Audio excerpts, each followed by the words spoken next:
In The Untethered Soul, Michael A. Singer leads the reader on a journey beyond the boundaries of the mind, deep into the essence of who and what we truly are. The book begins with a disarming question: what if you are not the voice inside your head? That voice, constant and loud, narrates, judges, remembers, fears, but it is not you. From this insight unfolds an invitation to discover awareness as the ground of being, and liberation as the natural consequence of returning to that awareness. Singer asks the reader to observe their inner world, not to change it, fix it, or argue with it, but to simply notice. When a thought arises, when an emotion surges, when a story repeats, he invites us to take one step back and become the witness. This is the core of the book, the difference between being inside the storm of thought and emotion, and resting in the quiet presence that watches the storm pass. Through stories and metaphors drawn from everyday life, Singer makes the mystical practical. He compares the inner voice to a roommate who never stops talking, and asks, would you actually trust this person's opinions?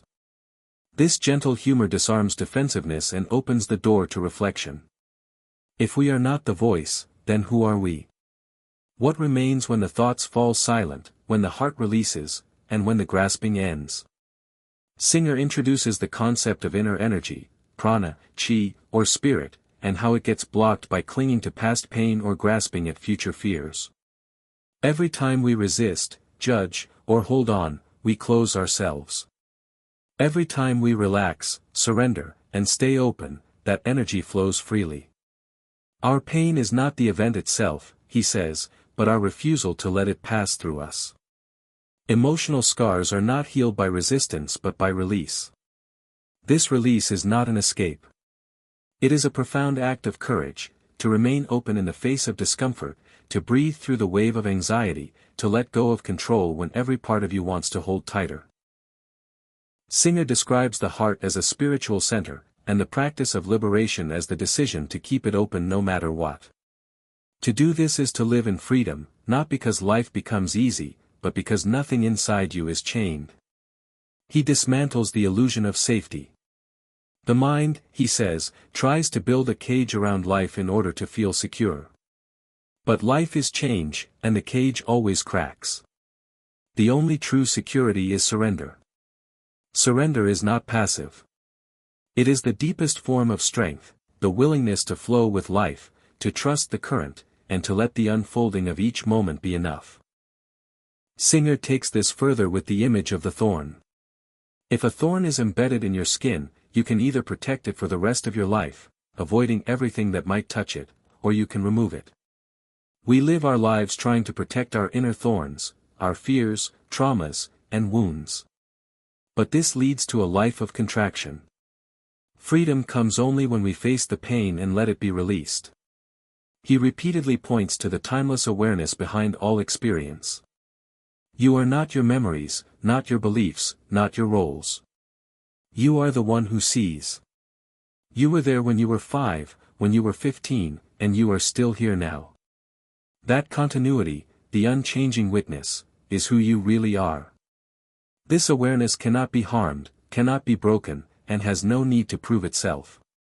It simply is. As the book deepens, it turns from inner exploration to transcendence. The small self, the psychological ego, the one who fears and wants and defends, begins to look like a construct. Something created by years of conditioning and identification. Singer says that when you stop feeding this ego, when you stop reacting to its endless demands, it begins to dissolve. In its place arises spaciousness, peace, and presence. The practice becomes clear: stay open. When discomfort arises, don't shut down. When fear shows up, don't run. When pleasure comes, don't cling. Remain in the seat of awareness and let life flow through you like wine through open windows. This isn't easy, but it is simple. And in that simplicity lies a profound power, the power to be unshaken, to be whole, and to be free. Singer doesn't offer quick fixes or spiritual shortcuts. He offers the truth: the path to freedom is the path of release.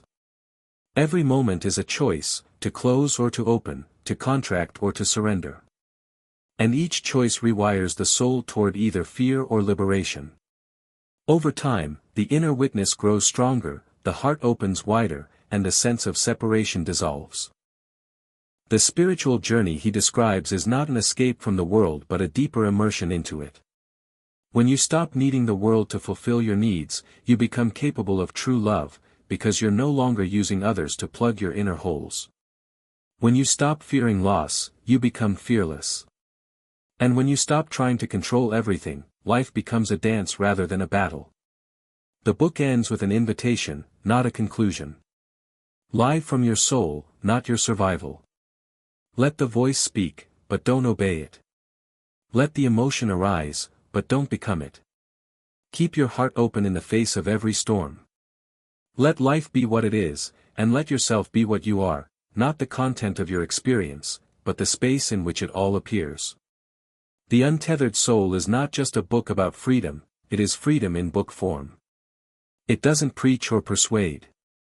It reminds. It reaches past thought and into the stillness behind it, and says, "This is home." And once you've touched that space, even briefly, something begins to shift. You begin to see that what you've been seeking has been with you all along, quiet, open, watching, free.